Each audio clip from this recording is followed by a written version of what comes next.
আসসালামু আলাইকুম হ্যালো শিক্ষার্থীরা, তোমরা সবাই কেমন আছো?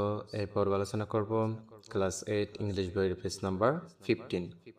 পেজ নাম্বার 15 এখানে আছে, দেখো বি নাম্বারে আনসার দ্য ফলোইং কোয়েশ্চনস। নিম্নের প্রশ্নগুলোর উত্তর দাও। এখানে আমরা 5টি প্রশ্ন দেখতে পাচ্ছি, এই প্রশ্নগুলোর উত্তর করব আমরা। তাহলে চলো শিক্ষার্থীরা, এই প্রশ্নগুলো এক নজরে দেখে নেওয়া যাক। প্রথম এখানে আছে, দেখো what is miss Rehana talking about. Miss Rehana কি নিয়ে কথা বলছেন? এর উত্তর হবে miss Rehana is talking about food. Miss Rehana খাবার নিয়ে কথা বলছেন। 2 নম্বর আছে why do we eat food. আমরা কেন খাবার খাই?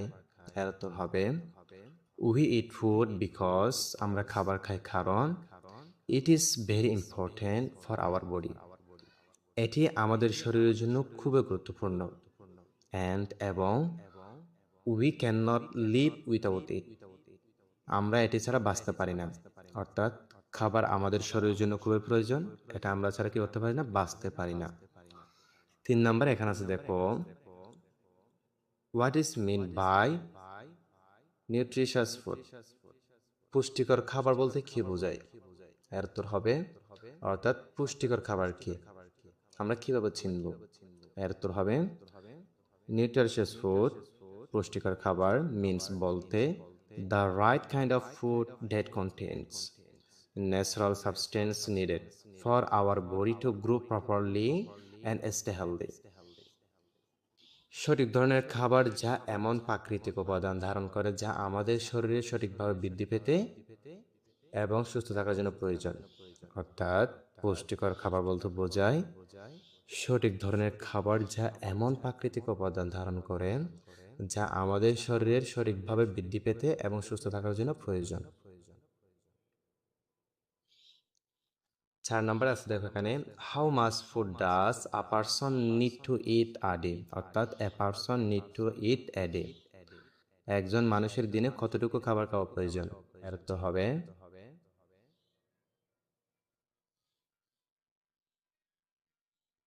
A person needs to it only a certain amount of food. একজন মানুষের কেবল একটি নির্দিষ্ট পরিমাণ খাবার খাওয়া প্রয়োজন, দ্যাট যা দেয়ার বডি নিডস, তার শরীরের দরকার। একজন মানুষের কেবল একটি নির্দিষ্ট পরিমাণ খাবার খাওয়া প্রয়োজন যা তার শরীরে দরকার। অর্থাৎ শরীরে যতটুকু প্রয়োজন ততটুকু খাওয়া উচিত, এর থেকে বেশি খাওয়া উচিত নয়। 5 নম্বর এখানে আছে, দেখো der brain need the same amount of food.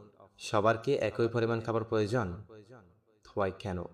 এর উত্তর হবে নো, না, সবার একই ধরনের খাবার প্রয়োজন নয়। Everyone does not need the same amount of food. সবার একই পরিমাণ খাবারের প্রয়োজন নেই, বিকজ কারণ it depends on a persons growth. এটি একজন মানুষের বৃদ্ধি এবং ফিজিক্যাল স্ট্রাকচার, শারীরিক গঠনের উপর নির্ভর করে। তাহলে সবার একই পরিমাণের খাবার প্রয়োজন নেই, কারণ এটি একজন মানুষের বৃদ্ধি এবং শারীরিক গঠনের উপর নির্ভর করে, সে কতটুকু খেতে পারবে এটি। এরপর এখানে দেখো সি নাম্বার আছে কমপ্লিট দিস সেন্টেন্সেস। বাক্যগুলো পূর্ণ করো। এখানে 4টি বাক্য আছে, আমরা এগুলো পড়বো, এগুলো সম্পর্কে জানবো। 1 নাম্বার আছে, দেখো we should it good food through. আমাদের ভালো খাবার খাওয়া উচিত, কেন? Grow properly and stay healthy. সঠিকভাবে বৃদ্ধি পেতে এবং সুস্থ থাকতে। তাহলে ওই শূন্যস্থান আমরা কি বসাবো? ও grow properly and stay healthy. সঠিকভাবে বৃদ্ধি পেতে এবং সুস্থ থাকতে আমাদের ভালো খাবার খাওয়া উচিত। 2 নাম্বার আছে we should not eat more দেন। আমাদের বেশি পরিমাণে খাবার খাওয়া উচিত নয়, কারণ আওয়ার বডি নিডস। আমাদের যতটুকু প্রয়োজন। তাহলে শূন্যস্থান আমরা কি লিখবো? Our body needs. We should not eat more than our body needs. আমাদের শরীরে যতটুকু প্রয়োজন তার চেয়ে বেশি খাওয়া উচিত নয়। 3 নাম্বার আছে eating too much food is not. অতিরিক্ত খাবার খাওয়া ভালো নয়, গুড ফর হেলথ, স্বাস্থ্যের জন্য।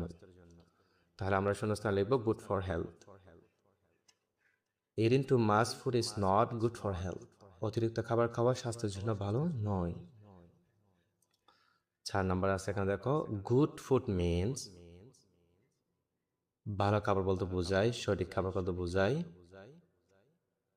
আমরা শূন্যস্থান লিখবো the right kind of food for good health. সুস্বাস্থ্যের জন্য সঠিক প্রকারের খাবার বোঝায়। Good food means the right kind of food for good health. ভালো খাবার বলতে সুস্বাস্থ্যের জন্য সঠিক প্রকারের খাবারকে বোঝায়। তাহলে শিক্ষার্থীরা তোমরা এগুলো নোট করে নাও, তোমরা এগুলো লিখে নাও।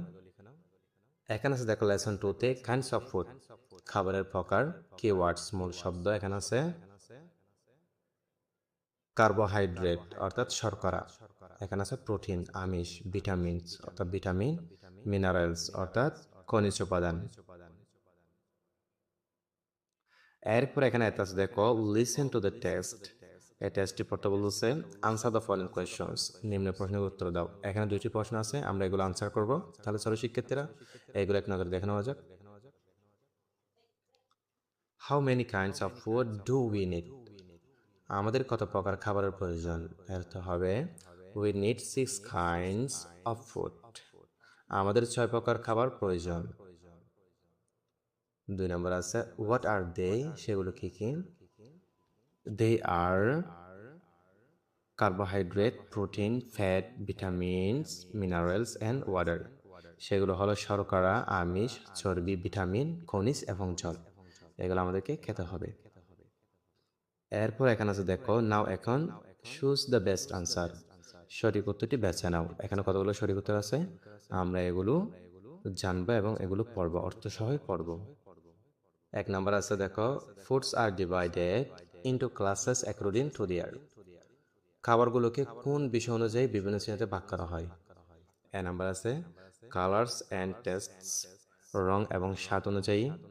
বি নাম্বার আছে শেপস অ্যান্ড সাইজ, আকার এবং আকৃতি। সি নাম্বার আছে সাবস্টেন্স দে কন্টেন, এতে বিদ্যমান উপাদানসমূহ। ডি নাম্বার আছে এখানে ওয়াটার দে কন্টেন, এতে বিদ্যমান জল। তাহলে এখানে উত্তর হবে সি নাম্বার সাবস্টেন্সেস দে কন্টেন, এতে বিদ্যমান উপাদানসমূহ। অর্থাৎ খাবারগুলোকে কোন বিষয় অনুযায়ী বিভিন্ন শ্রেণীতে ভাগ করা হয়? Substance they contain.